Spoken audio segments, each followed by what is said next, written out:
এখন তো সরকার কানুন করে দিয়েছে যে 18 বছর না হতে গেলে বিয়ে দেওয়া যাবে না। এটা তো সরকারের কানুন হলো।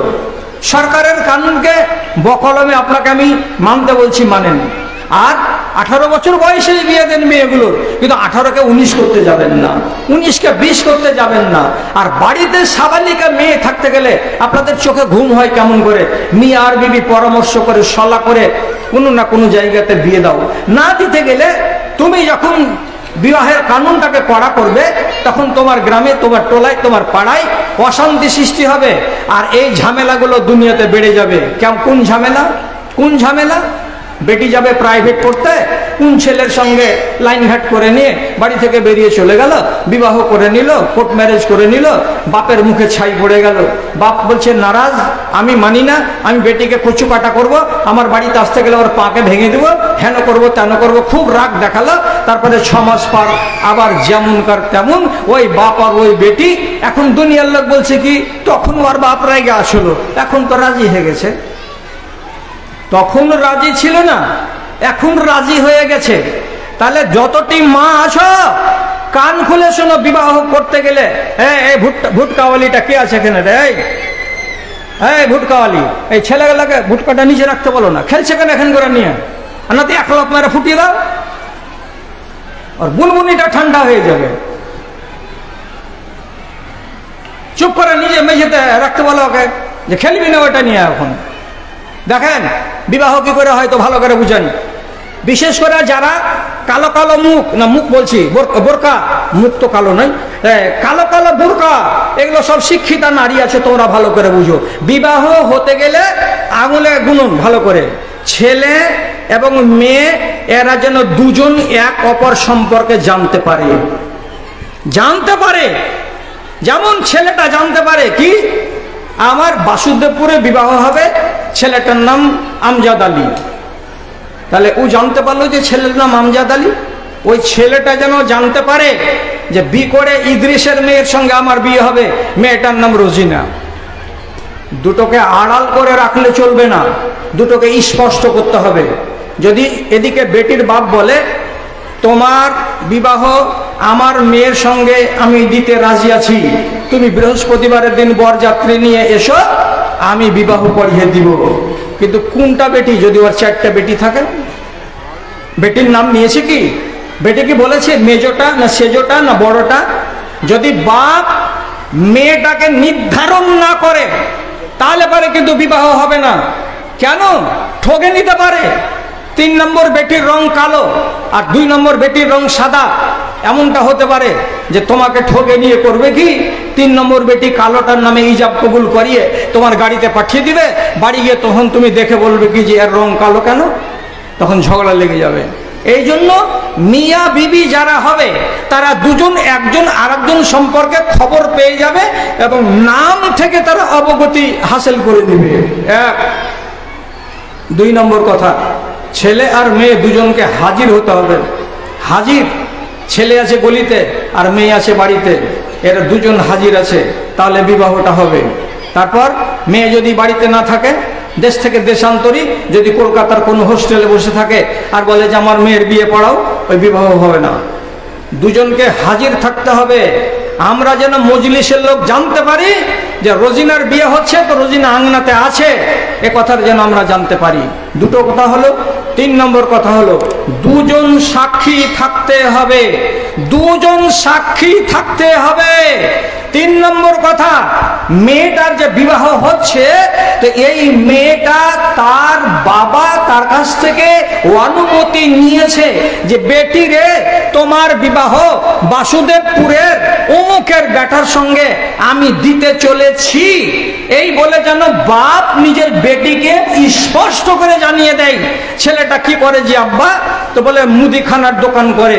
মেয়ে যদি রাজি থাকে তাহলে পরে আপনার বিয়ে হবে এই ছেলেটার সঙ্গে। আর মেয়ে যদি রাজি না থাকে, কোনো মতে ওই মেয়েটির বিবাহ জোর করে কিল দেখিয়ে চাকু দেখিয়ে মারবো ধরবো করে বিবাহ দেওয়া যাবে না। যদি কোনো বাপ মেয়ের অনুমতি না নিয়ে বিবাহ পড়িয়ে দেয়, নিজের জোরে নিজের ইচ্ছাতে বিবাহ পড়িয়ে দেয়, আল্লাহর কসম বিবাহ হবে না, বিবাহ হবে না। অঙ্ক করো, মেয়েটার কাছে মার্ক আছে 50 আর বাপের কাছে মার্ক আছে 50। এই 50কে এই 50 যখন মিলিয়ে দেওয়া যাবে তখন হবে 100, তখন হবে বিবাহের কাজ। আর মেয়ে যদি ওর 50 নম্বর নিয়ে বসে থাকে, বাপু এই নম্বর তোমাকে আমি দিব না, কেন যে যেখানে বিয়ে লাগিয়েছো ওখানে আমার মন নাই, তাহলে বাপ যদি গলিতে এসে বলে বিয়ে পড়ান মাওলানা, আমার মেয়ে রাজি আছে, আপনি বিয়ে পড়িয়ে দেন, মাওলানা খুতবা দিয়ে দিল, দেওয়ার পরে বিবাহ পড়িয়ে দিল, আর মা খালারা জোর জবরদস্তি লাল কাপড় পরিয়ে মেয়েটাকে বিদায় করে দিল। আল্লাহর কসম মেয়েটার বিবাহ হয়নি, মেয়েটার বিবাহ হয়নি, মেয়েটার বিবাহ হয়নি, কেন যে মেয়েটা রাজি নয়। যতক্ষণ পর্যন্ত মেয়ে আর বাবা এক মত না হবে ততক্ষণ পর্যন্ত বিয়ে সঠিক হবে না। একটা মেয়ে ছেলের বিয়ে হয়ে গেল নবীজির যুগে, বিয়ে দিল ওর বাপ, কার সাথে? তো ওর ভাতিজার সাথে, তার মানে ওর চাচাতো ভাইয়ের সঙ্গে। মেয়েটির ইচ্ছা নাই যে চাচাতো ভাইটাকে বিয়ে করবে, কেন যে চাচাতো ভাইটার রং হলো কালো এবং তার ঠোঁটগুলো খুব মোটা মোটা, দেখতে ছেলেটা পছন্দ নয়। আচ্ছা মা খালারা, আপনারা পিছন দিকে যারা দাঁড়িয়ে আছেন জায়গা পাচ্ছেন না, আপনারা এই সামিয়ানারা কিনারা কিনারা হাঁটতে হাঁটতে বাহির বাহির চলে আসেন, এদিকে জায়গা আছে, এদিকে জায়গা আছে, আপনারা কথা শুনেন। যারা জায়গা পাননি এদিকে অনেক জায়গা আছে, একটু হেঁটে হেঁটে চলে আসেন, ফাঁকা জায়গাতে আপনারা বসে যান। আর আপনারা আপনাদের কাছে যাচ্ছে আপনাদেরই দেশের আর এখানকার মাদ্রাসার ছেলেপিলে, ছোট ছোট বাচ্চাগুলো আপনাদের আশেপাশে ঘুরছে, আপনারা মন খুলে তাদের ব্যাগে যেটা পারবেন সেটা দিয়ে দেবেন, নিজেদের কাজটাকে বন্ধ রাখবেন না, চালু রাখবেন সব সময়। ছেলে তো দেখতে পাচ্ছি না যে কই লাইনে লাইনে চলছে। হ্যাঁ গুদুড়ি গেলা, গুদুড়ি কোম্পানিটি বস 10 নয়া 5 নয়া গালাতি বেশি খাইছে, ঝামেলা করছে। হ্যাঁ কি বললাম, লোকটা বিয়ে দিয়ে দিল কার সাথে? তো ভাতিজার সাথে, নিজের বেটির। আর বেটির যখন বিয়ে হয়ে গেল চাচাতো ভাইয়ের সাথে, তখন নবীজির কাছে চলে এসেছে হাঁটতে হাঁটতে, এসে বলছেন আল্লাহ পাকের নবী আমার একটা কথা আছে। কি কথা? বলছে জাওয়াজানি আবি মা ইবনে আখি হে ও আনা কারিহাতুন। আল্লাহ রসুল আমার বাপ আমার বিয়ে দিয়ে দিয়েছে আমার চাচাতো ভাইয়ের সঙ্গে, আর আমি এই বিবাহতে রাজি ছিলাম না, কেন যে ছেলেটা পছন্দ নয়, আমি ওকে ভালোবাসি না, আমি ওকে দেখে আমার রুচে আসে না, আমি ওকে বিবাহ করতে রাজি নই, কিন্তু আমার বাপ জোর করে তার সঙ্গে আমার বিয়ে পড়িয়ে দিয়েছে, এখন কি করা যায়?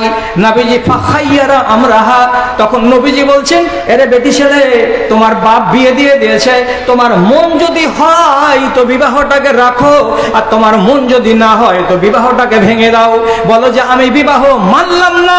যদি তুমি মুখ দিয়ে বলে দাও বিবাহ মানলাম না, তোমার বিবাহ হয়নি, কেন যে তোমার বাপ তোমার ইচ্ছার বিরুদ্ধে বিবাহ দিতে পারে না, যতক্ষণ পর্যন্ত তুমি রাজি না হবে ততক্ষণ তোমার বিয়ে জায়েজ নয়। তখন মেয়েটি বলছে যখন আমার বাপ বিবাহ দিয়ে দিয়েছে তখন আমি বিবাহটাকে মেনে নিলাম, কিন্তু একটা কথা, আমি কেন আপনার কাছে এলাম? আমি এই জন্য এলাম যে সারা দুনিয়ার মা বোনেদেরকে এটা শিখাবার জন্য এলাম। ওরে দুনিয়ার মেয়েরা, ওরে আমার দুনিয়ার বোনেরা, তোমরা জেনে রাখো তোমার ইচ্ছার বিরুদ্ধে তোমার বাপ বিয়ে দিতে পারে না, তোমার মর্জির বিরুদ্ধে তোমার বাপ বিয়ে দিতে পারে না। যেমন আমাকে আল্লাহ রাব্বুল আলামিনের নবী বললেন ইচ্ছা করো তো ভেঙে ফেলে দাও, আর ইচ্ছা যদি করো তো বিয়েটাকে রেখে দাও। আমি আমার বাপের সম্মান রক্ষা করতে গিয়ে বিয়েটাকে রেখে দিলাম, কিন্তু এটা জানো তোমার হাতে পাওয়ার আছে, আমার হাতে পাওয়ার আছে। আমার ইচ্ছার বিরুদ্ধে যদি বাপ বিয়ে দেয় তাহলে বিয়েটা রাখলে রাখতেও পারি, না রাখলে ভেঙেও দিতে পারি, এটা হলো আমার নিজের পাওয়ার। বুঝা গেল? বাপ মেয়ের কাছে অনুমতি নিবে, সলা পরামর্শ করে তারপরে বিবাহ হবে। 4 নম্বর শর্ত হলো, 5 নম্বর শর্ত হলো এই যে মেয়ে একাই নিজের 50 নম্বর নিয়ে সিদ্ধান্ত নিতে যাবে না। যেমন বাপ বিয়ে দিতে পারবে না মেয়ের সম্মতি না নিয়ে, তেমনি মেয়ে বিবাহ করতে পারবে না তার বাপের অনুমতি না নিয়ে। বাপের অনুমতি নিল না, নিজের মনে মনে ফাইসালা করে নিল, কোর্টে চলে গেল, একটা কাগজ বানিয়ে নিল, উকিলে 500 টাকা নিল, বিবাহ পড়িয়ে দিল ছেলেটার সঙ্গে। এবার ওই মেয়ে ওই ছেলের সঙ্গে ঘর সংসার করে খাচ্ছে। আল্লাহর কসম, নবীজি হাদিসের ভেতরে বলেছেন লা নিকাহা ইল্লা বিওয়ালিইন। এক হাদিসে নবীজি বলছেন আইয়ুমা ইমরাতিন নাকাহাত বিগাইরি ইজনি ওয়ালিহা ফানিকাহুহা বাতিলুন ফানিকাহুহা বাতিলুন ফানিকাহুহা বাতিলুন। কোন নারী যদি তার বাপকে না বলে, কোন নারী যদি তার বাপকে না জানিয়ে লুকিয়ে লুকিয়ে ফাঁকি দিয়ে বিবাহ করে নেয়, তো আল্লাহ পাকের নবী বলছেন তার বিবাহটা বাতিল হবে, তার বিবাহটা বাতিল হবে, তার বিবাহটা বাতিল হবে, এটা বিবাহ বলে গণ্য হবে না। অথচ ওই মেয়ে আর ওই ছেলে বিবাহ করে নিয়েছি, কোর্ট ম্যারেজ করে নিয়েছি বলে ঘর করবে, সংসার করবে, স্বামী স্ত্রী সুখে দিন কাটাবে। তার পেট থেকে যে বাচ্চা পয়দা হবে সেটা হবে জারজ বাচ্চা। তারা যতদিন স্বামী স্ত্রী হিসাবে মিলামিশা করবে তারা হারাম, তারা ব্যভিচারী করবে, এরা হালাল মিলন করবে না, এরা হারাম মিলন করবে। কেন যে এই বিবাহটা জায়েজ নয়, এটা হলো হারাম। কি হলো? ব্যাটারি আছে?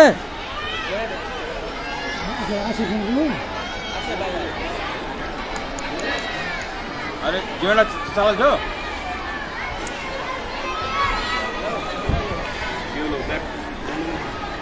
लाइन की लाइन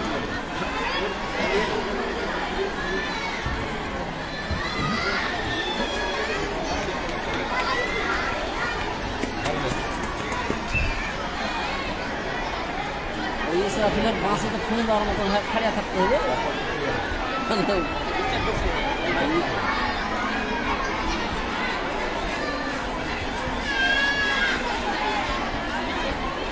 মজলিস ঠান্ডা হওয়ার পরে ফের এক এক গরিবে গেলে তখন আর ফের ঠান্ডা করতে টাইম লাগে যাবে।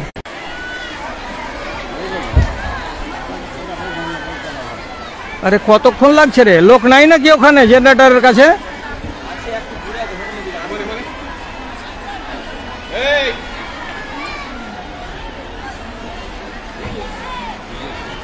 সোজা হয়ে হাঁটো, একদম সোজা হাঁটতে হাঁটতে হাঁটতে হাঁটতে চলে যাও।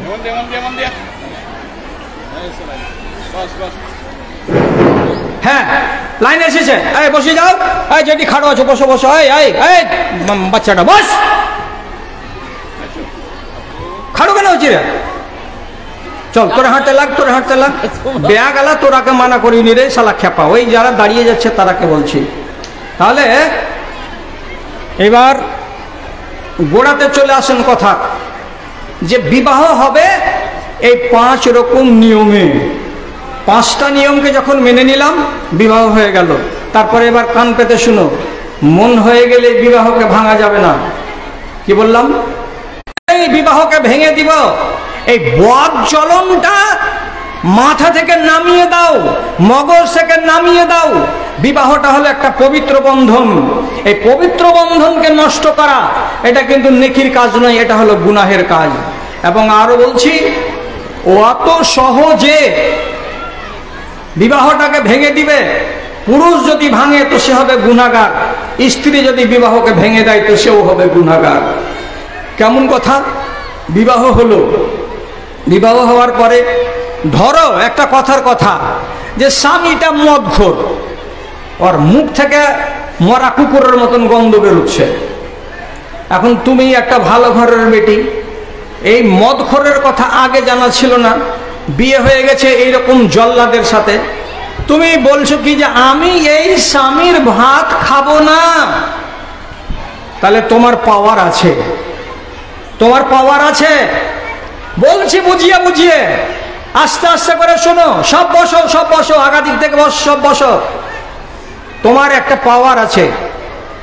আর একটা বলছি, কোনো ছেলের বিয়ে হলো কোন একটা মেয়ের সঙ্গে, এবার বাড়ি নিয়ে গিয়ে যখন দেখছেন নিজের স্ত্রীকে, তো ওর ভেতরে রোগ আছে। কি রকম রোগ? গোপন রোগ। ওগুলো মা বোনদের অনেকের হয়, আমি ওগুলো মুখে আনছি না। কোন এমন রোগ আছে মেয়েটার কাছে, যে রোগটা হলো গোপন রোগ। আর এই গোপন রোগটা যখন স্বামী জানতে পারলো, তখন ওর মন খারাপ হয়ে গেল। আমি এরকম মেয়েকে রাখবো না, আমি এরকম বেটি ছেলেকে আমি রাখবো না, আমি একে বাদ দিয়ে দিব, আমি তালাক দিয়ে দিব। এর পাওয়ার আছে বিবাহকে ভঙ্গ করার, তোমারও পাওয়ার আছে বিবাহকে নষ্ট করার, পুরুষেরও পাওয়ার আছে বিবাহটাকে নষ্ট করার, কিন্তু বিনা কারণে নয়, বিনা কারণে নয়, কারণ থাকতে হবে, তাহলে নষ্ট করা যাবে। এইবার ভালো করে বুঝো, তোমার যদি তোমার স্বামীর সাথে না পোষাই, ভালো ঘর সংসার, ছেলেটার সবই ঠিকঠাক আছে, কিন্তু একটু হয়তো সামান্য কড়া মেজাজের, বকাঝকা করে বা হাত চালিয়ে দেয় বা চট থাপড় মেরে দেয়, তার জন্য তুমি যদি বিবাহটাকে ভাঙতে যাও, এটা অন্যায় কাজ হবে। বিবাহকে নষ্ট করার আগে আল্লাহ তাআলা বলছেন, ফাবাসু হাকামান মিন আহলিহি ওয়া হাকামান মিন আহলিহা, মেয়েটার এবং ছেলেটার মাঝখানে যদি দ্বন্দ্ব লেগে যায়, বউ যদি আনতে না যায় ছেলে, কিংবা ছেলে যদি যেতে না চায় শ্বশুরের বাড়িতে, মেয়ে যদি যেতে না চায় শ্বশুরের বাড়িতে, তো নবীজি বলছেন একটা মেয়ের পক্ষ থেকে গার্জেন দুটো ডেকে আনো, আর ছেলেটার পক্ষ থেকে দুটা গার্জেনের লোককে ডেকে আনো, আনার পরে মেয়েকে আর ছেলেকে সামনাসামনি বসিয়ে এদের ভুল ত্রুটিগুলোকে শোনো, আলোচনা করো, করার পরে মিটিয়ে দাও, এদের সংসারটাকে কায়েম করে দাও, আবার আবাদ হয়ে যাক, এই করে তাদেরকে মিলিয়ে দেওয়ার ব্যবস্থা করতে হবে। যদি বাহিরকার লোক দুটা চারটা যায়, যাওয়ার পরে মেয়ের, ছেলের আর মেয়ের ঝগড়াটাকে চুকিয়ে দেয়, তারা সুখের সংসার গত করবে। যদি এটা করার পরেও দেখা গেল না, বনিবনাট হয় না, বনিবনাট মানে কি, ওই যে ঝগড়া, ওই যে গাল ফোলাফুলি, ওই যে এক পাশিতে ও শুয়ে থাকবে আর এক পাশে ধরে এ শুয়ে থাকবে, এইভাবে রাত কেটে যাবে, তো এইরকম সংসার ঠিক নয়।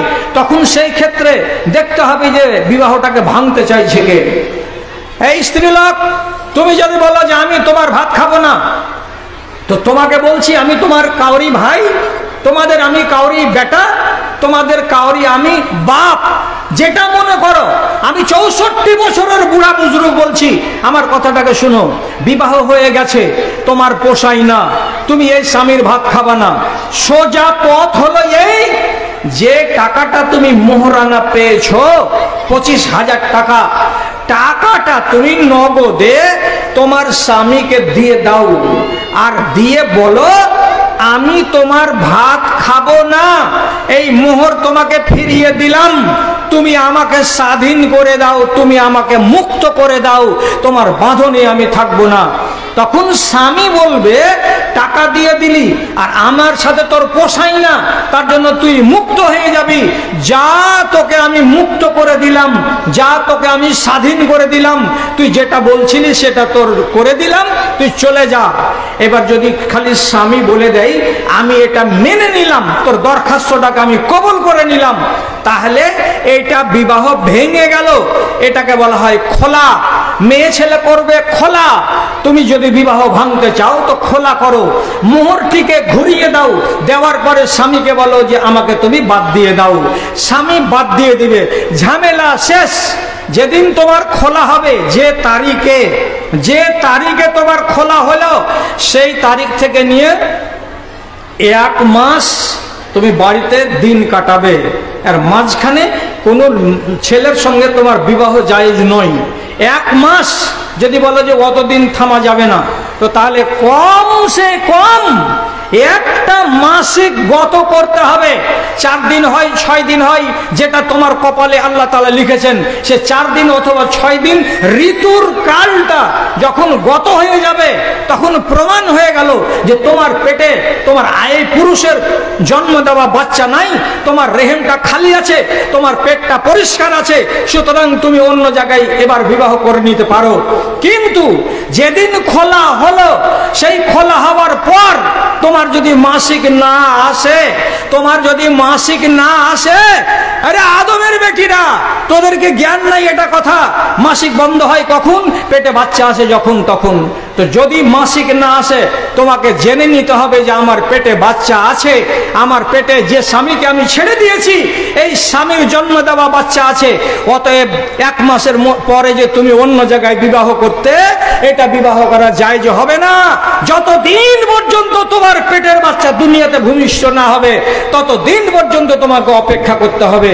আর যদি মাসিক হয়ে যায়, তাহলে এবার অন্য ছেলের সঙ্গে তুমি বিবাহ করতে পারো। কিন্তু দুঃখের কথা, কি দুঃখের কথা, কান দাও আমার কথার দিকে। তোমার পোষাইল না, তুমি আর একটা ছেলের সঙ্গে নটঘট করলা। কেমন নটঘট? স্বামী কেরালাতে চাকরি করে, বাড়িতে নেই, আর ওই ছেলেটার সঙ্গে ফোনে হেলো আর গেল করতে করতে লাইন হয়ে গেল। দু ছেলের মা বাচ্চা দুটাকে ঘরের কোনাতে রেখে দিয়ে আর একদিন পালিয়ে চলে গেছে ওই ছেলেটার সঙ্গে, যার বাড়িতে স্ত্রী আছে আর দুটা বাচ্চাও আছে। ওই ছেলেটা তোমাকে ভালো লেগে গেল, বাড়ি চলে গেল ওর। ওই ছেলেটা নিয়ে করলো কি, রায়গঞ্জ চলে গেল কোর্টে। রায়গঞ্জ কোর্টে গিয়ে উকিলকে দিয়ে তালাক দিয়ে দিল রবিবারের দিন বেলা 10টার সময়। আর ওই দিনই রবিবারের দিন বেলা 4টার সময় এই ছেলেটার সঙ্গে বিবাহ পড়িয়ে দিল। ওরা মিয়া বিবি হয়ে হাসতে হাসতে বাড়ি চলে এলো। তোমার মাথা যদি থাকে তো বলো, এই বিবাহটা জায়েজ হয়েছে? এই বিবাহটা হালাল হয়েছে? এই বিবাহটা হালাল নয়। ওই স্বামীটাকে যে তুমি কোর্ট থেকে তালাক দিলা, তো তুমি তোমার স্বামীর মোহরানা ফিরিয়ে দিয়েছো? দাওনি তো। স্বামীর মোহরানা নিয়ে বসে আছো আর একে তুমি বাদ দিবা? এতগুলো কলেজা তোমার কোথায় পাওয়া গেল যে তুমি স্বামীকে বাদ দিবে আর ওর মোহরের টাকা তুমি ফিরিয়ে দিবে না? এটার নাম তো খোলা। স্বামী জানতেই পারলো না, কেরালায় থেকে গেল, আর তুমি বললে কি যে আমি তালাক দিয়ে দিলাম। তোমাকে তালাক দেওয়ার পাওয়ার আল্লাহ তাআলা দেয়নি, তোমাকে পাওয়ার দিয়েছে আল্লাহ তাআলা খোলা করার। তুমি খোলা করো, তোমার জন্য জায়েজ আছে। কিন্তু হাজার হাজার আজকালকার দিনে ঘটনা, পালিয়ে গেল আর উকিলকে দিয়ে তালাক পাঠিয়ে দিচ্ছে, আর উকিলকে দিয়ে 14 ঘন্টা পরে 12 ঘন্টা পরে নতুন ছেলেটার সঙ্গে বিয়ে পড়িয়ে দিচ্ছে। আল্লাহর কসম, এই কাজ যদি তুমি করো, জেনে রাখো তোমার আগেকার স্বামীর তুমি স্ত্রী হয়েই আছো। আগেকার স্বামীর তুমি স্ত্রী হয়েই আছো, এখনো তুমি স্ত্রী থেকে বাদ হওনি। কাজে পরের সাথে বিয়ে যে হয়েছে, এই বিবাহটা তোমার হারাম। এই বিবাহটা তোমার হারাম। যতদিন পর্যন্ত ওই ছেলেটার কাছে সংসার করবে, তুমি অতদিন বেশ্যাগিরি করবে, তুমি অতদিন রান্ডিগিরি করবে। এবং তোমার পেট থেকে যদি ওই স্বামীর বাচ্চা পয়দা হয়, বাচ্চাগুলো জারজ বাচ্চা পয়দা হবে। শরীয়তকে খেলা মনে করিও না, শরীয়তকে খেলা মনে করিও না। আমি তোমাকে বলিনি যে না তুমি স্বামীর ভাত ছাড়িও না, আমি এটা বলছি না। তোমার মন না হলে তুমি স্বামীকে বাদ দিয়ে দাও, কিন্তু যেটা উপায় আল্লাহ তাআলা বলেছেন সে উপায়ে স্বামী বাদ দাও। তোমার মন মতন বাদ দেওয়া চলবে না। তোমার সুনাম সুখ্যাতি থাক। ঠিক তেমনি তালাক দেওয়ার কালে কে তালাক দিবে? তালাকের মালিক হলো স্বামী। তোমার আচরণ যদি খারাপ হয় তো স্বামী বলবে যে তোকে আমি রাখবো না। কি করবে? তো তালাক দিয়ে দিব। তালাক দিতে গেলে কি করতে হয়? নিয়ম, যদি মোহরানা বাকি থাকে, যদি মোহরানা বাকি থাকে 50,000, 60,000, 70,000 যতটি আছে, টাকাটা আগে স্ত্রীর হাতে তুলে দিতে হবে। তুলে দেওয়ার পরে বলবে আমি তোমাকে আজ সোমবারের দিন 1 তালাক দিলাম, 1 তালাক দিলাম। তালাক দেওয়া হয়ে গেল। তারপরে শোনো কথা, তোমার পুরুষটা যদি বলে যে আরো তালাক দিব, তাহলে এটা মাস হলো নভেম্বর, এ মাসে 1 তালাক, তারপরে ডিসেম্বর, ওই মাসে আরেক তালাক, তারপরে হলো জানুয়ারি, ওই মাসে আরেকটা তালাক। 3 মাসে যদি 3 তালাক দেয়, তো এই পুরুষটার জন্য এই মেয়ে ছেলেটি চিরজীবনের মতো হারাম, চিরজীবনের মতো হারাম, চিরজীবনের মতো হারাম। একে আর ফিরিয়ে পাওয়া যাবে না। আর যদি নভেম্বর মাসে 1টা তালাক দিল, মোহর বুঝিয়ে দিল, দেওয়ার পরে তোমাকে তোমার বাপ মা তোমার বাড়ি নিয়ে চলে এলো, 3 মাস যতদিন গত না হবে, 90 দিন যতদিন তোমার গত না হবে, ততদিন তোমার আগকার পুরুষের তুমি স্ত্রী হয়েই আছো। এই 90 দিনের ভেতরে যদি পুরুষটার মন বলে আমি আমার স্ত্রীকে ঘুরিয়ে নিব, ফিরিয়ে নিব, দুজন সাক্ষী নিয়ে গিয়ে তোমার বাপের বাড়ি গিয়ে তোমার বাপকে বলবে শ্বশুর আব্বা আমি আমার স্ত্রীকে তালাক দিয়েছিলাম, আজকে 85 দিন হয়ে গেল, আমি আমার স্ত্রীকে ফিরিয়ে নিয়ে যাব, সাক্ষী নিয়ে এসেছি। বাস স্ত্রী ফিরে যাবে, বাড়ি নিয়ে এসে ঘর সংসার করে খাও। এই হলে একটা সুবিধা। আর যদি 90 দিন পার হয়ে যায়, তারপরে যদি এই মেয়েটার অন্য কোনো জায়গায় বিবাহ না হয়ে থাকে, 100 দিনের দিন যদি ওর আজ্ঞার স্বামী বলে আমি আমার এই স্ত্রীকে চাই, ও না হলে আমার হবে না, স্ত্রীটাও বলছে আমি আমার এই ছেড়ে দেওয়া স্বামীরই ভাত খাবো, আমি অন্য কাউকে বিবাহ করব না, এরা যদি আবার এক জায়গায় হতে চায়, তাহলে কথা শোনো যারা শিক্ষিতা তারা কথা শোনো, 90 দিন পার হয়ে গেলে আবার যদি স্বামী স্ত্রী এক হতে চাই তাহলে নতুন করে বিবাহ দিয়ে তারা এক জায়গাতে এক হতে পারে। আর যদি সুযোগ না পাই 90 দিন পরে এই মেয়েটার অন্য জায়গায় বিয়ে হয়ে যায় তাহলে পারে আর হাত কানা হয়ে গেল, আর বিবাহ করতে পাবে না। তবে কথাটা কি, 90 দিনের মাঝখানে তোমার অন্য কোনো জায়গাতে বিবাহ করা চলবে না, চলবে না, চলবে না। তফাৎ বুঝতে পারলা?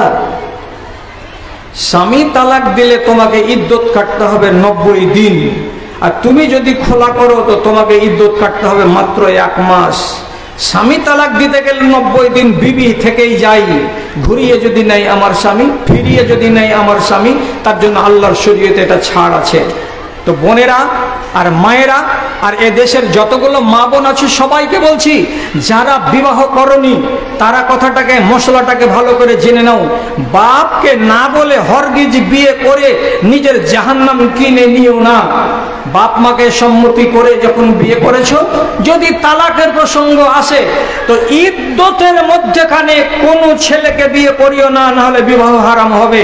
আর যত বেটা ছেলে আছে তারাও যেন এই কথাটা ভুলে না যায় যে আমি অন্য কারো স্ত্রীকে খোলা হওয়ার আগে নিয়ে পালিয়ে আসবো আর এসে আবার বিবাহ করে নিব কোর্টে, আর নিয়ে আমি আমার বিবি বানিয়ে নিব। খবরদার এই কাজটা যেন না করো। জীবন ধরে এই ব্যভিচারের দরজাকে উন্মুক্ত করিও না। কিয়ামতের দিন তোমরা উঠবে তো দুজনেরই মুখে চুন কালি থাকবে। তুমি একটা ব্যভিচারী নারী আর ওই ছেলেটা হবে একটা ব্যভিচারী মরদ। এইরকম করে যেন তোমরা নিজের জীবনটাকে না কাটাও।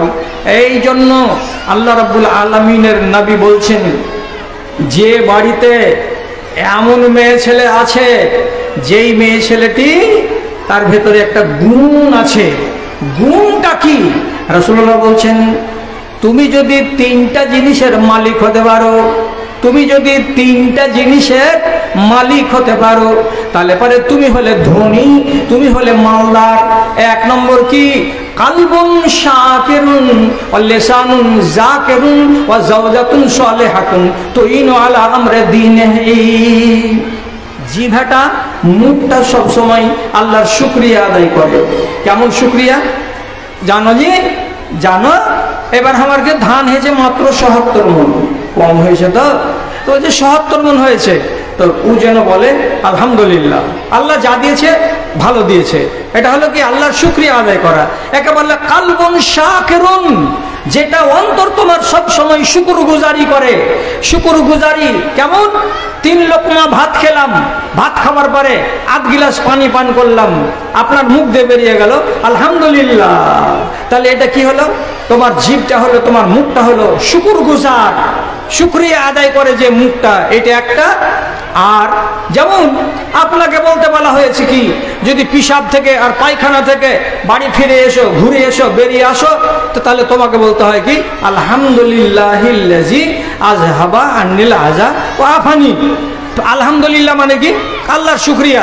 কেন আল্লাহর শুকরিয়া করব? আমার পেটের ভেতরে ময়লাগুলো আবদ্ধ হয়ে থাকেনি, যখন আমি বাথরুমে গিয়ে বসলাম সেটা খোলাসা হয়ে বেরিয়ে গেল, তার জন্য আমি কি বললাম? আলহামদুলিল্লাহ, আল্লাহর শুকরিয়া। তাহলে আল্লাহ তাআলা বলছেন কি, তোমার খাওয়াতে, তোমার পরাতে, তোমার সামানগুলো বাড়িতে যতগুলো আছে সেগুলো দেখে যখন তোমার মুখ দিয়ে মাঝে মাঝে বের হবে আলহামদুলিল্লাহ। আর একটা মেয়ে ছেলের কথা বলা হচ্ছে কি, কালবুন শাকিরুন ওয়া লিসানুন যাকিরুন, যার জিভ দিয়ে সব সময় জিকির বের হয়। কেমন জিকির বের হয়? কে এসে খবর দিয়ে বলছে তোমার বেটা পাস করেছে, তখন সাথে সাথে মেয়েটি বলছে আলহামদুলিল্লাহ, আল্লাহ লাখ লাখ শুকরিয়া, আল্লাহ তুমি আমার ছেলেকে পাস করিয়ে দিয়েছো। কেউ যদি আপনাকে এসে খবর দেয়, কি বলে খবর দিল? তোমার মেয়ের একটা বেটা পয়দা হয়েছে, তখনই সাথে সাথে তুমি দোয়া পড়ে দিলে। তো খেতে বসে দোয়া, চলতে গিয়ে দোয়া, বলতে গিয়ে দোয়া, গাড়িতে চড়ার আগে দোয়া, টোটোতে চড়তে গিয়ে দোয়া, সবসময় যে মানুষটার মুখ দিয়ে দোয়া বের হয়, এই মানুষটাকে রাব্বুল আলামিন বলছেন অত্যন্ত ফজিলতের মানুষ। আর তারপরে নবীজি বলছেন জাওজাতুন সালেহাতুন, যার কাছে একটা নেক বিবি আছে। কেমন নেক বিবি? যেই মেয়ে ছেলেটি তার স্বামীকে জ্ঞান দেয়, সবক দেয়, শিক্ষা দেয়। কিসের ব্যাপারে? তো ধর্মের ব্যাপারে। ধর্মে যদি স্বামীটা ভুল করে, স্ত্রী তাকে জ্ঞান দেবে। কেমন করে জ্ঞান দেবে? রাত 3:30-4টা হয়ে গেছে, ফজরের আজান হয়ে গেছে, আপনি জাগতে পারলেন না, তখন আপনার স্ত্রী গিয়ে কানের কাছে বলছে দুলালির বাপ উঠে যাও, 4:30 হয়ে গেছে, আজান পড়ে গেছে, এখন জামাত খাড়ো হবে 15 মিনিটের মাথায়। তাহলে সেই মেয়েটি আপনাকে আপনার ধর্মের ব্যাপারে সাহায্য করছে। এমন মেয়ে ছেলে যদি কাউরি কপালে থাকে, তো নবীজি বলছেন তুমি হলে দুনিয়াতে সব থেকে বড় ধনী, সব থেকে বড় ধনী, সব থেকে বড় ধনী। আর আর স্ত্রী যদি কি হয়, ওই রকম না হয়, বরং কাল কিচেনের মতো স্ত্রী হয়। স্ত্রীর ব্যবহার প্রত্যেকটাতে আপনার আপত্তি ঠেকছে যে না, এর কাছ থেকে আমি ইসলামী আদব কায়দা পাচ্ছি না, এর ব্যবহারের ভেতরে ইসলামী আদব কায়দার কোনো ছোঁয়া দেখতে পাওয়া যাচ্ছে না, আমার বিরুদ্ধাচরণ করছে। আমি বলছি একটা, আমার স্ত্রী করছে একটা, আমি করতে বলছি একটা, ও করে চলেছে আর একটা। তাহলে পরে এই স্ত্রীর কাছে তো আপনি পুরুষরা তো জীবনে সুখী হতে পারবে না। তার জন্য আল্লাহ তাআলা পুরুষদেরকে বলেছেন দোয়া করতে। পুরুষদেরকে কি বলে দোয়া করতে বলেছেন?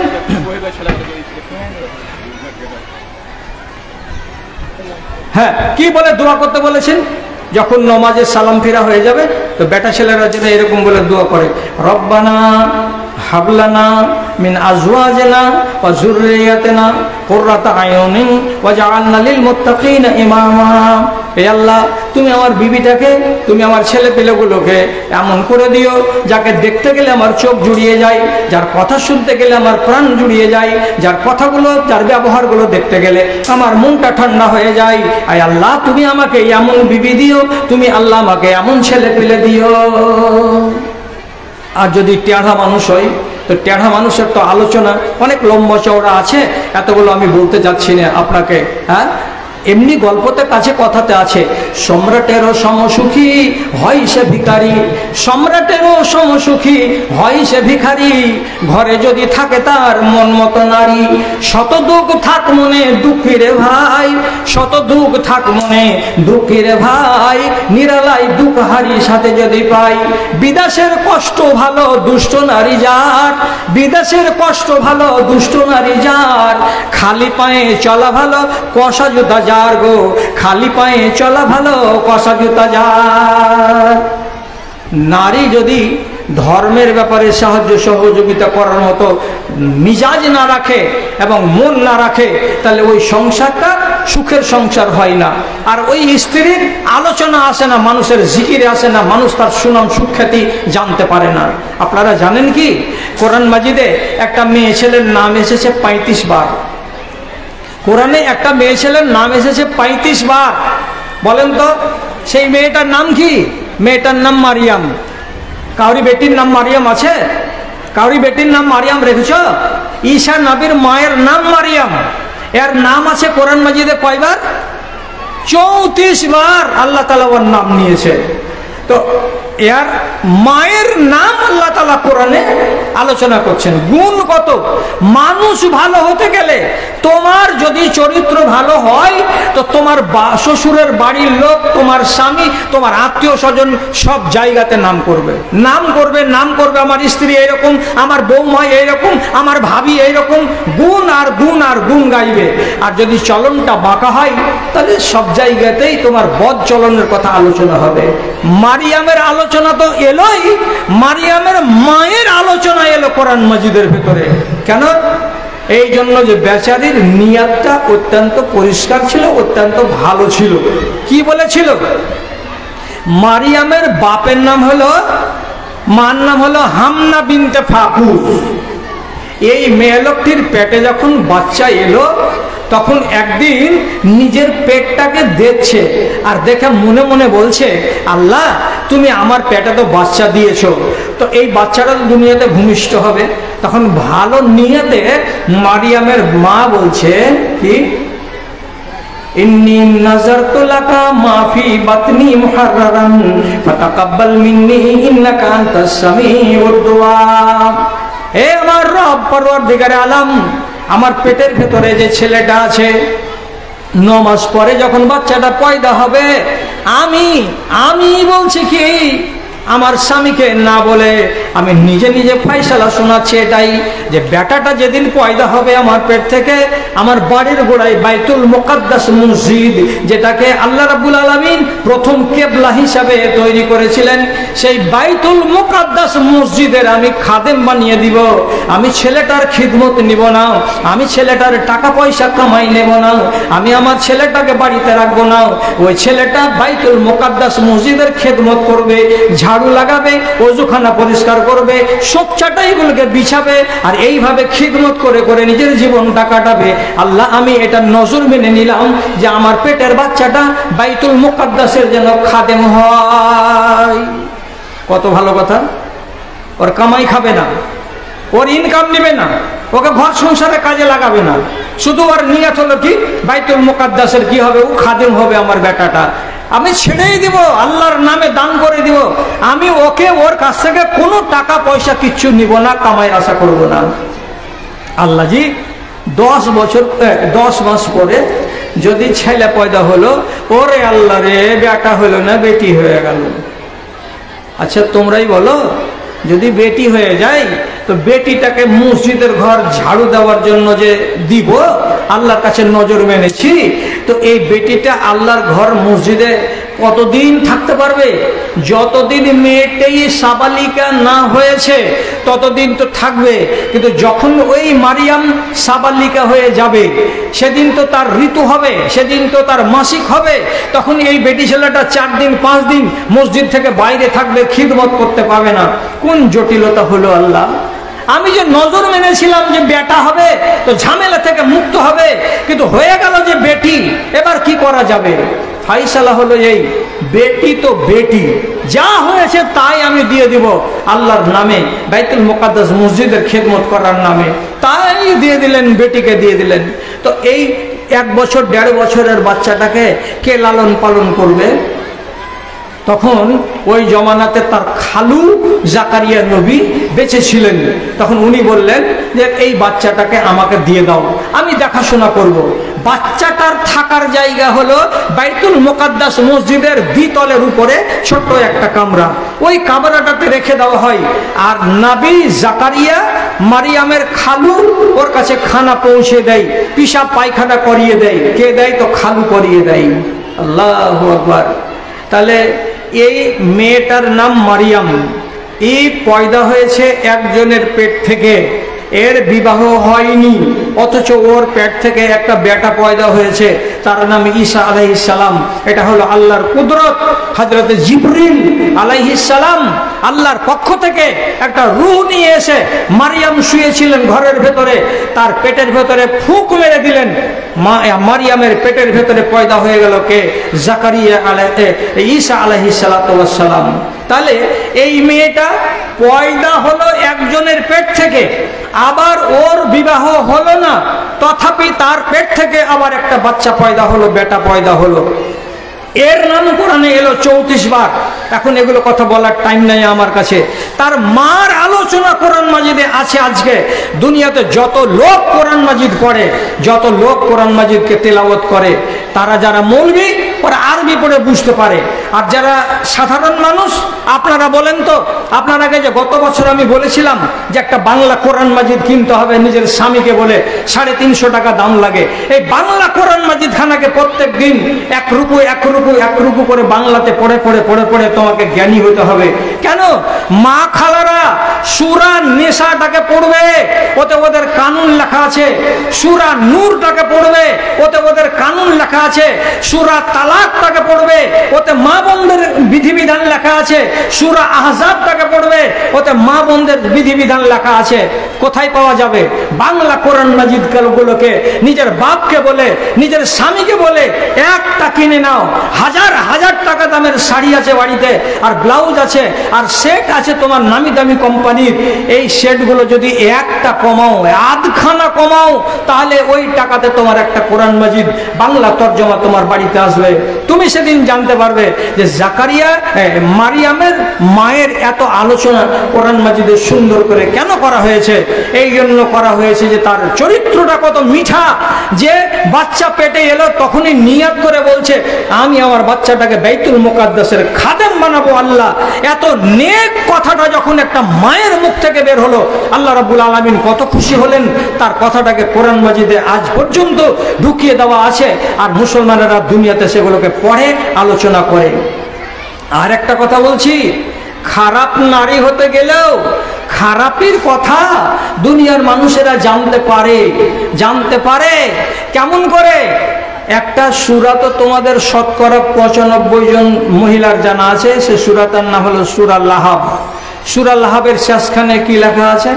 ওয়ামরাতুহু হাম্মালাতাল হাতাব ফি জিদহা হাবলুম মিন মাসাদ। এখানে লেখা আছে একটা বেটি ছেলের কথা, নামটা আল্লাহ তাআলা নেয়নি, কারণ যে বেটি ছেলেটা অত্যন্ত বজ্জাত, অত্যন্ত বদমাস, একেবারে খব্বিসনি মেয়ে ছেলে, আল্লাহ তাআলা ওর নাম নেয়নি। এর নামটা কি তোমরা শিখে নাও আমার মুখ থেকে। এই মেয়ে লোকটার নাম হলো উম্মে জামিল। উম্মে জামিল এই মেয়েটি কার? এই সূরাটাতে ওদের স্বামী স্ত্রীর দুজনের নাম আছে। গোড়াতে নাম আছে তাব্বাত ইয়াদা আবি লাহাব। তাব্বাত ইয়াদা আবি লাহাব। আবু লাহাবটাকে উম্মে জামিলের স্বামী, এটা হলো স্বামী। আর নামতে যেটা ইশারা করছে ওমরাতুহু, ওর বাড়িওয়ালি, ওর বাড়িওয়ালিটার নাম আল্লাহ তাআলা নেয়নি, ওর বাড়িওয়ালিটার নাম অন্য কিতাব থেকে আমাদেরকে শিখতে হয়েছে, তার নাম হলো উম্মে জামিল। এই দুই শয়তান জোড়া আর জড়ির আলোচনা কোরআন মাজিদে আছে। কিয়ামত পর্যন্ত দুনিয়াতে যত মুসলমান নর আর নারী পয়দা হবে সবাই তাদের সম্বন্ধে জানবে। কি তাদের কথাটা কি? আবু লাহাব নবীজিকে গাল দিয়েছিল, কথা বুঝতে পারলে? আবু লাহাব নবীজিকে গাল দিয়েছিল সাফা পাহাড়ের নিচে দাঁড়িয়ে। তো নবীজি যখন দুঃখ পেলেন, তো তার জবাবে আল্লাহ তাআলা বললেন যে আবু লাহাব, তোমার দুখানা হাত মাটিতে মিশে যাক, তোমার দুইখানা হাত টুন্ডা হয়ে যাক, তোমার দুইখানা হাত আলু থালু হয়ে যাক, গোবর লেগে যাক, মাটি লেগে যাক, কাদা লেগে যাক, তুমি আমার নবীকে গাল দিয়েছ। তাহলে এখানে আবু লাহাবের বদনাম করা হলো, যেহেতু নবীজিকে সে গালি দিয়েছিল। আর ওর বাড়িওয়ালি কি করেছিল? ওরে আল্লাহ রে, এই যে কত বড় কাল, এই যে কত বড় ছাঙ্গাল মেয়ে ছেলে, আর কত বড় যে কিচিনি মেয়ে ছেলে ছিল দুনিয়াতে, তো আল্লাহ তুমি জানো। যেদিন কোরআনের আয়াত এই নাজিল হলো যে তাব্বাত ইয়াদা আবি লাহাব, তরজমাটা তো আরবের লোক সবাই জানে। তখন একদিন করেছে কি, এই উম্মে জামিল আবু লাহাবের স্ত্রী এতটি কুচি পাথর, ছোট ছোট পাথর এক মুঠ হাতে করে আর ফাঁসার বেঁধে আর মাথাতে পেটটি লাগিয়ে হন হন হন হন করে হাঁটতে হাঁটতে চলে এসেছে কাবার প্রাঙ্গণে। ওইখানে নবীজি আছেন, আবু বকর আছেন, আর দু একজন লোক ছিলেন। তারপরে ওখানে যাওয়ার পরে এই কঠিন মহিলা তখন বলছে, আগো শুনেছি এই তোমাদের ভেতরে ওই নবীটা কই, নবী কই? নবীজি ওইখানে বসে আছেন, কিন্তু নবীকে সে নিজের দুই চোখ দিয়ে দেখতে পাই না, আল্লাহ তাআলা ওর চোখে এমন করে পর্দা ফেলে দিয়েছে। তারপরে জিজ্ঞেস করছে আবু বকরকে, তোমার নবী কই? শুনেছি আমাদের সম্বন্ধে সূরা নাজিল হয়েছে, গালমন্দ করা হয়েছে। তা আবু বকর বলছে, তোমাদেরকে তো গালমন্দ নবীজি করেননি। যদি কোনো আয়াত আসমান থেকে এসে থাকে তাহলে আল্লাহ রাব্বুল আলামিন পাঠিয়েছেন, তুমি নবীজির উপরে রেখেছো কেন? বলছে দেখছো হাতে পাথর, ছোট ছোট পাথর নিয়ে আছি, 10 ইঞ্চি 15 ইঞ্চি সাইজের। এই পাথরটি ওর মুখের উপরে চালাবো, চালিয়ে ওর মুখকে লহুলাহান করবো, তারপরে আমার গার বিষ মিটবে। একটা বেটা ছেলেকে মারবার জন্য এতটি পাথর হাতে করে নিয়ে গেছে। সুবহানাল্লাহ। নবীজি বলছেন আমাকে দেখতে পাবে না কেন? যে এই কালকিচিনি মহিলাকে আল্লাহ তাআলা ওর হাত থেকে আমাকে রক্ষা করবেন বলে আমার চেহারাটাকে আড়াল করে রেখেছেন, নবীকে দেখতে পেল না। কত রাগাল, বাড়ি যাওয়ার পরে ওর স্বামীকে ডেকে বলছে, শোনো জি, আমার সামনে এসে তো। যে কি বলছিস রে? বলছে, বলছি কি শুনো, ওই মুহাম্মাদের দুটা বেটি আমাদের বাড়িতে আছে বউ হয়ে। আর ঠিকই কথা, নবীজির দুই বেটি ওর বাড়িতে বউ হয়ে আছে। একটা বেটার নাম ওদবা আর আরেকটার নাম ওতাইবা। ওতাইবা একটা বেটিকে বিয়ে করেছে আর ওদবা আরেকটা বেটিকে বিয়ে করেছে। তো নবীজির দুই বেটি কার বাড়িতে আছে? আবু লাহাবের বাড়িতে আছে। আর শাশুড়ির নাম কি? উম্মে জামিল। রাগ থামতে না পেরে বেটা দুটাকে ডাকলো সামনে, ডেকে বলছে, শুন এখানে। কি করছিস কে মা? তো বলছে, এই মুহাম্মদ হলো আমাদের জানের দুশ্মন, দুশ্মনের বেটিকে বাড়িতে রাখবো না এক মিনিট। তোরা যদি আমার কোখের বেটা হোস, তোরা যদি আমার সম্মানের বেটা হোস, আর আমি যদি তোদের কাছে সম্মানের মা হই, তাহলে পরে আমার কথা মানতেই হবে, আমার কথা রাখতেই হবে। কি মা বলো, তোমার সম্মান করব, তোমার কথা রাখবো। তখন ছেলেদেরকে বলল, এই কাল কিচিনি মেয়ে ছেলে, যে মুহাম্মাদের বেটিকে রাখতে হবে না, দুটাই বেটিকে একসঙ্গে তালাক দিয়ে দাও, আর দেওয়ার পরে ওর বাড়িতে ফেলে দিয়ে চলে এসো। দেখো কার দোষ কার উপরে গিয়ে পড়লো। শেষ পর্যন্ত দুটা বেটা নিজের নিজের বউকে, স্ত্রীকে নবীজির বাড়িতে জমা দিয়ে চলে গেল।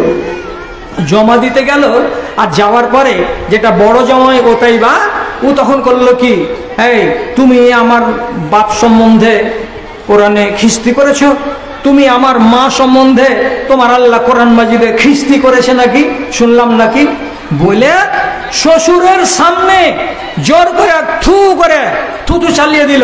আর দেওয়ার পরে বলছে, তোমার মুখে থুতু ফেলে দিলাম, তোমার বেটিকে আমি ফেলে দিলাম, তোমার বেটিকে আমি বাদ দিয়ে দিলাম। তুমি আমার শ্বশুর নও, তুমি আমার কেউ নও, তোমার বেটি আমার স্ত্রী নয়। আজ থেকে তোমার সঙ্গে সম্পর্ক শেষ। তোমার বেটিকে তুমি ধুয়ে দিয়ে পানি খাও, যাও, আমি ফেলে দিয়ে চলে গেলাম তোমার বাড়িতে। জামাই হয়ে শ্বশুরের মুখে যদি থুতু চালাই, তাহলে এ কথাটা কি সহ্য করা যায়, মানতে পারা যায়?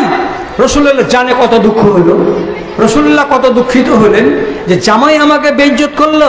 আবার বিহানের নাম কি? উম্মে জামিল। উম্মে জামিল এতটি পাথর এনে আমার মুখে চালাবে, চালিয়ে আমার মুখকে লহুলাহান করবে, এত বড় আমার বিহানের স্পর্ধা। তারপরে আমার যেটা বিহাই সম্পর্কে আবার চাচাও হলো। আবু লাহাব আমাকে বলেছে যে তোমার হাত মাটিতে মিশে যাক। আল্লাহু আকবার, এতগুলো দুঃখ একসাথে দিয়েছিল।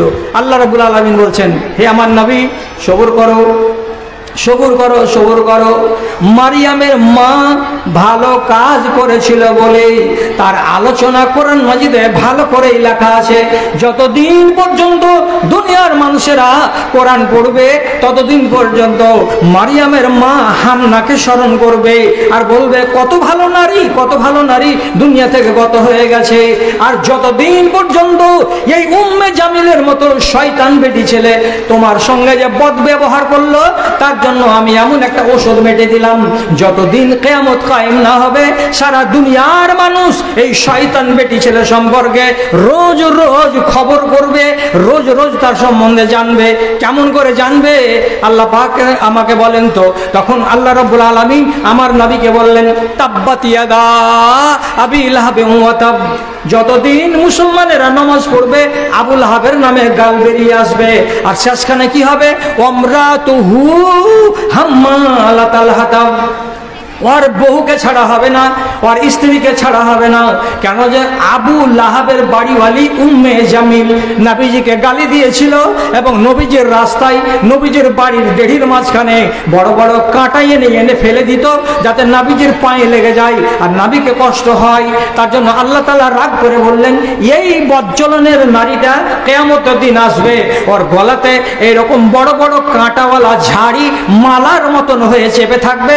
এক কাঁটা নিয়ে হাসরের ময়দানে খাড়া হবে, আর এই কাঁটা দিয়ে তার গলাগুলোকে চুবিয়ে চুবিয়ে ঢুকিয়ে ঢুকিয়ে দেবে আর কষ্ট দিতে থাকবে। সেদিন জানতে পারবে যে মুহাম্মাদের রাস্তাতে কাঁটা বিছিয়ে দেওয়ার ঠেলা কত বড় ছিল। তাহলে বদ চলনের নারীর আলোচনা বদ হয়ে এলো স্বভাবটা ভালো করনি বলে, আর নেক চলনের স্ত্রীর আলোচনা কোরআন মাজিদে এলো নেক হিসাবে, নেক হিসাবেই থাকবে। এবার তোমরা এখন মাগরিবের টাইম হয়ে আসছে, আস্তে আস্তে তোমরা কত টাকা করে মাদ্রাসাকে দিলে আর কে দাওনি এখন পর্যন্ত তোমাদেরকে বলছি। তোমাদের সুনাম যে আছে, আমার মতো মৌলবীটা মুর্শিদাবাদ যাব, নেপাল যাব, বিহার যাব, যেখানে যাব সেখানে গিয়ে আলোচনা করব। কি বলে যে বিকট মাদ্রাসাতে কালকে গেছিলাম, ওইখানে 5,000 মেয়ে ছেলে জমা হয়েছিল, আর 5,000 মেয়ে ছেলে পেলে দান দিয়েছিল। ওদের দানটিকে যখন হিসাব করে দেখলাম তখন 1,65,000 টাকা হলো। আর চাঁদির হার হলো কয়খান? তো 10 খান। আর আংটি পড়লো কয়টা? তো 50টা। আমি যে তোমাদের জন্য যেখানে জালসাতে যাব সেখানে দোয়া করব আর তোমাদের সুনাম গাইব, তো তোমরা আমাকে সুনাম গাইতে দিবা না দিবা না এটা জিজ্ঞাসা করছি বিকটের এলাকার সমস্ত মেয়ে ছেলে কয়টিকে। বাচ্চাগুলোর ব্যাগে 10 টাকা দিয়ে দিয়েছো। আমি চাইছি আমার কোন খালা আর আমার কোন খালার বেটি এখন আমার কাছে আসবে, এসে তার হাতের একটা চাঁদির আংটি এখানে দান করবে, আর ওর বাপের নামে, ওর মায়ের নামে, অথবা দাদার নামে, অথবা তার মৃত কোনো ব্যক্তির নামে 100টা টাকা দিয়ে বলবে, মাওলানা আমার বাবার জন্য আপনি দোয়া করে দেন, আমার বাবা মারা গেছে, আমার শাশুড়ি মারা গেছে, তোমার নানির জন্য দোয়া 1000 টাকা। আচ্ছা, তো খালারা আপনারা শুনলেন আমার কথা, আপনারাকে মোট টাকা কতটি দিতে হবে? 1,65,000। এটা কতটি দিলে হবে? প্রত্যেকটা মেয়ে ছেলে যদি 10 টাকা করে দেয় তো কেউ তো বাদ চলে যাবে, দিবে না। কাজে কোনো মাকে দিতে হবে 100 টাকা, কোনো মাকে দিতে হবে 500 টাকা। আমার এক বোন, আমার ইসলামী বোন, আমার কথা শুনে তার মাইয়াদের নামে 1000 টাকা দান পাঠিয়েছে। মাশাআল্লাহ, আল্লাহুম্মা সাল্লি আলাই, আল্লাহুম্মা বারিক আলাই, আল্লাহুম্মা আইয়িদহা বিল ইলমি ওয়াল হিলমি ওয়া যায়্যিনহা বিল ঈমানি ওয়াত তাকওয়া। আসেন, আমি আপনাদের কাছে আংটি চাইছি, 50টা আংটি হতে হবে। মাশাআল্লাহ। আর একটা আমার দিদিমণি এখানে 100 টাকা দান করে গেছে। রব্বে কারীম তার দানকে কবুল করে নাও। ওহি আল্লাহ দয়াময়, মেহের করিবে, দানকারীর দানকে তুমি কবুল করিবে, আমিন আমিন। আর একটা কথা বলছি, আর একটা কথা মা খালারা, ঈমান খালি নামাজ রোজার নাম নয়। আলহামদুলিল্লাহ, আমার পতিন এখানে দিয়ে গেল আমাকে 250 টাকা। আলহামদুলিল্লাহ, আমার এত বড় পতিন আছে রে, তোরা হাসছিস কেন? আমার এত বড় নাতিন আছে 3টা। আমি কি কম বয়সের লোক? হ্যাঁ, তো বলছিলাম আলহামদুলিল্লাহ। আমার একটা বুবু এখানে 100 টাকা দান করে গেছে। আসো, আমি আংটি চাইছি 50টা। এই দেখো, আলহামদুলিল্লাহ, বিসমিল্লাহ হয়ে গেল, আংটি একটা পড়ে গেছে। আলহামদুলিল্লাহ, মাশাআল্লাহ। এটা সুন্নতি দান। হ্যাঁ, ও 50 টাকা নিয়ে 150 টাকা একটু ঘুরিয়ে দেন তো। এদিকে এসো, এদিকে এসো। হ্যাঁ, আংটি আনেন। বলছিলাম খালি নমাজের নাম ঈমান নয়, রোজার নাম ঈমান নয়, 73টা জিনিসকে মানার নাম ঈমান। কটা বললাম? 73টা জিনিসকে মানার নাম ঈমান। এই 73টা জিনিসকে মেনে চলবে, তাহলে ঈমানদার হবে। তো কেমন করে জানবো? বেটাটা তোমারই? আলহামদুলিল্লাহ। আমার এই বেটি দান দিছে 1000 টাকা তার এই ছোট ছেলেটার নামে। আল্লাহ, এই ছেলেকে তুমি বড় করো, কামিয়াব করিও। এই আল্লাহ, তার দ্বারাই তুমি দিনের খিদমত নিও। রব্বে কারিম তাকে সুন্দর হায়াতে তাইয়্যিবা দান করো, আমিন আমিন বিরহমাতিকা ইয়া আরহামার রাহিমিন। তো 73টা জিনিসের নাম ঈমান। ঈমানটা যদি জানতে হয়, ঈমানটা যদি শিখতে হয়, তাহলে বলছি খেয়াল করো মায়েরা, গেট দিয়ে যখন তোমরা বাড়ি যাবা তো গেটের কাছে দেখো একটা ছেলে বসে আছে, একখানা কিতাব হাতে করে। কিতাবটার নাম হলো ঈমানের শাখা। ঈমানের শাখা 70 পাতার বইখানা, মাত্র 2 কাপ চায়ের দাম লাগবে 20টা টাকা। 20টা টাকা দিয়ে একখানা কিতাব নিয়ে বাড়ি যাবে। সামনে রমজান আসছে, পড়বে, আর পড়ার পরে নিজে শিখবে, আর আমাকে একবার করে বলবে জাযাকাল্লাহ, আল্লাহ মৌলবীটা তুমি ভালো করিও, এত ভালো ভালো কথা আমাদেরকে শিক্ষা দিল। কিতাবটার দাম কত টাকা বললাম? 20টা টাকা। গেটের কাছে একটা চ্যাংড়া চেয়ার নিয়ে বসে আছে, ওর কাছ থেকে নিয়ে নাও। আলহামদুলিল্লাহ। একটা ছোট পতিন 50টা টাকা দান করেছে, আলহামদুলিল্লাহ। আর একটা বোন আমার এখানে দিয়ে গেছে 30টা টাকা দান, কবুল করো পাক সুবহান। একটা আংটি এলো, এসে আর আংটি আসে না। এত দয়া কেন তোমাদের আংটির উপরে গো? যখন তুমি মরে যাবা তো সাথে সাথে তোমার গায়ের যতটি জেওয়ার আছে সব দিকে খুলবে, সব দিকে খুলবে। খোলার পরে গোসল দেবে। জেওয়ারকে রেখে কেউ গোসল দেয় কি? গোসল দিবে না। কানের বালি, তারপরে তোমার নাকের নাক ছাবি, হাতের বালা পলা সব খুলবে, খোলার পরে তোমাকে গোসল দেওয়া হবে।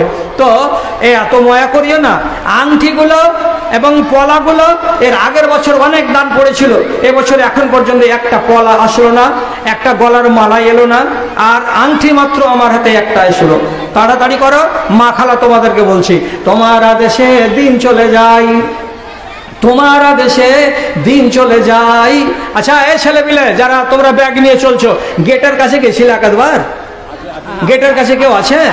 আচ্ছা দেখো মা খালেরা, বছরে একবার জালসা শুনতে আসছো, আল্লাহর কসম দিয়ে বলছি তোমাদেরকে, খালি হাতে যেও না মারে, খালি হাতে যেও না বোন রে, কমসে কম 10টা টাকাও এখানে মাদ্রাসার নামে তুমি দিয়ে যাও। এটা তোমার উপরে দায়িত্ব। এটা হিফজুল কোরআন মাদ্রাসা, এখানে কোরআন মাজিদের 30 পারাকে মুখস্থ করা হয়, আর প্রত্যেক বছর 30টা করে ছেলে এখান থেকে ফারাগাত লাভ করে বাড়ি যায়। এত সুন্দর বরকতের মাদ্রাসা, একে তুমি খালি হাত চলে যেও না।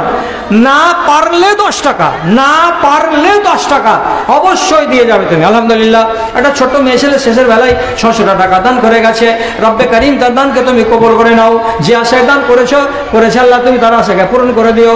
রব্বানা তাকাব্বাল মিন্না ইন্নাকা আনতাস সামিউল আলিম ওয়া তুব আলাইনা ইন্নাকা আনতাত তাওয়াবুর রহিম বিরহমাতিকা ইয়া আরহামার রাহিমিন। তোমার আদেশে দিন চলে যায়, তোমার আদেশে দিন চলে যায়, আধার নেমে আসে রাতে, কত যে শক্তি লুকায় রেখেছ তোমার নিপুণ 2 হাতে। খাতা খুলে গেছে আলহামদুলিল্লাহ। একটা মা আচ্ছা আলহামদুলিল্লাহ, 2টা বেটা বেটি আমি 50 টাকা দান করেছে। আল্লাহুম্মা সাল্লি আলাইহা আল্লাহুম্মা বারিক আলাইহা আল্লাহুম্মা আইদহুমা। ও আল্লাহ তাআলা তুমি তাদেরকে সুখের জিঙে দিয়ে দান করিও। রব্বে কারিম যে আশায় দান করেছে তার আশাকে পূরণ করিও, আমিন। 2টো বালা এসেছে, এক খালা 2টো বালা দিয়ে পাঠিয়েছে, তার মানে একটা আংটি দিয়ে বিসমিল্লাহ হয়েছে, আর 2টো বালা দিয়ে বালার দানের বিসমিল্লাহ হলো। কে কে আছেন আপনারা? দেখেন চাঁদির গয়নাগুলো। আচ্ছা আলহামদুলিল্লাহ, একটা ছোট ছেলে কয়েকটা টাকা দান করেছে, আল্লাহ তার দানকে কবুল করে নাও। আল্লাহুম্মা ইযহাবিল ইলমি ওয়াল হিলমি ওয়া যায়্যিনহা বিল ঈমানি ওয়াত তাকওয়া। আর একজন ছোট ছেলে 30টা টাকা দান, আর একজন ছোট ছেলে খানাসিয়া 100 টাকা দান দিল তোমার লাগিয়া। ওহি আল্লাহ দয়াময় পাক সুবহান, মিটাইয়া দাও মনের আরমান। তার যদি কেউ থেকে থাকে কবরেতে, তারা নিবে তুমি নিজের রহমতে। আমার বুবুজান এখানে এসে 200 টাকা দান করলো। আয় আল্লাহ যে আশায় দান করেছে তার আশাকে পূরণ করো, তারা হবে সুখের আর শান্তিতে রাখো। রব্বানা তাকাব্বাল মিন্না ইন্নাকা আনতাস সামিউল আলিম ওয়া তুব আলাইনা ইন্নাকা আনতাত তাওয়াবুর রহিম বিরহমাতিকা ইয়া আরহামার রাহিমিন। রূপে ভরা দুনিয়াটা, রূপে ভরা দুনিয়াটা দেখতে কত ভালো, দেখবো যে তাই চোখে তুমি দিলে আমার আলো, তুমি দিলে আমার আলো। অনেক দেখি আলো বিহীন, একই তোমার শান, অনেক দেখি আলো বিহীন, একই তোমার শান। ওগো আল্লাহ মেহেরবান, আমি গাহি তোমার গান। তুমি আমায় রিজিক দিয়ে বাঁচাও আমার প্রাণ গো আল্লাহ, বাঁচাও আমার প্রাণ। বইয়ের মধ্যে আমার মোবাইল নাম্বার দেওয়া আছে, বইয়ের মধ্যে আমার মোবাইল নাম্বার দেওয়া আছে। যদি কোনো কথা বুঝতে অসুবিধা হয় বা কোনো জিজ্ঞাসা থাকে তো ভদ্রভাবে ফোন করে জেনে নেওয়া যাবে। আর সামনে রমজান আসছে, রমজান আস্তে আস্তে ওই বইখানা যেন তোমার পড়ে শেষ হয়ে যায়। ইমানের 73টি শাখা তোমার জ্ঞানে যেন চলে আসে, তুমি ওই সম্পর্কে যেন জ্ঞানী হয়ে যেতে পারো। যারা যারা বই পাবে না তারাকে বলছি পেরেশান হবে না, পেরেশান হওয়ার নেই। অল্প কিতাব আছে, যদি না পাও তাহলে মাওলানা কারি আমিরুল ইসলামকে বলবে, আমিরুল ইসলাম সাহেবের কাছে সেটা পৌঁছে দিব আমি। এখানে যে কোনো দিন পাওয়া যাবে এরপরে ইনশাআল্লাহ। তাহলে যেভাবে বললাম সেভাবে তোমরা কাজ করো, সেভাবে তোমরা আমল করো ইনশাআল্লাহ। মানুষ যত পড়বে তত জ্ঞানী হবে। কোরআন পড়ো, কোরআনের জ্ঞান হবে। হাদিস পড়ো, হাদিসের জ্ঞান হবে। সায়েন্স পড়ো, সায়েন্সের জ্ঞান হবে। তো মেয়ে ছেলে মানুষ তোমরা চেষ্টা করো বাংলা কোরআন পড়ার। মেয়ে ছেলে মানুষ তোমরা চেষ্টা করো বাংলা একখানা হাদিস কিনে নেওয়ার, আর বাংলা হাদিস কিনে নিয়ে সেইখানটাকে তোমরা মোতালা করো। এতে তোমাদের ঈমান বাড়বে। ইসলামী বই পড়ো, তাহলে তোমাদের ঈমান বাড়বে, জ্ঞান বাড়বে। আর যত ইসলামী বই পড়বে তত তোমরা শরীয়তকে জানতে পারবে, শরীয়তকে শিখতে পারবে। তাহারাত কাকে বলে, নাজাসাত কাকে বলে, পাক কেমন করে হতে হয়, ঋতুর কালে কোরআন পড়া যাবে না ঋতুর কালে কোরআনের দোয়াগুলো বলা যাবে কি যাবে না, যতদিন মাসিক থাকবে ততদিন পর্যন্ত আমি মানুষকে খাওয়া দাওয়া করাতে পারবো কি পারবো না, কোরআন মাজিদ যদি আমাকে ছুঁতেই হয় তো কেমন করে ছুঁতে হবে, এগুলো মশলা অনেক আছে রে মা খালা, এগুলো শিখতে হবে। দেখেছিল কোরআনের লেগে এখানে দান দিল, ও তো আমার খালা কোরআনের জন্য দান দিয়েছে 500 টাকা, আলহামদুলিল্লাহ। উল্টা পাল্টা যেন না হয়ে যায়, কোরআন মাজিদ দান দিলেন আমার খালা এখানে একখানা, এটা সাদকায়ে জারিয়া হলো। কিন্তু ভালো কথা হলো খালা, আমি বলেছি আর একটা কথা, নিজের জন্য একটা বাংলা কোরআন মাজিদ কিনবে, কাউরি দ্বারাই দিয়ে বাড়িতে রাখবে, রেখে কতটি সূরা বলেছিলাম, সূরা নূর 1, সূরা তালাক 1, সূরা আহজাব 1, আর বলেছিলাম গোড়ার দিক থেকে সূরা নেসা। এই 4টা সূরাতে শুধু মেয়ে ছেলেদের যতগুলো বিধিবিধান আছে তাতে লেখা আছে।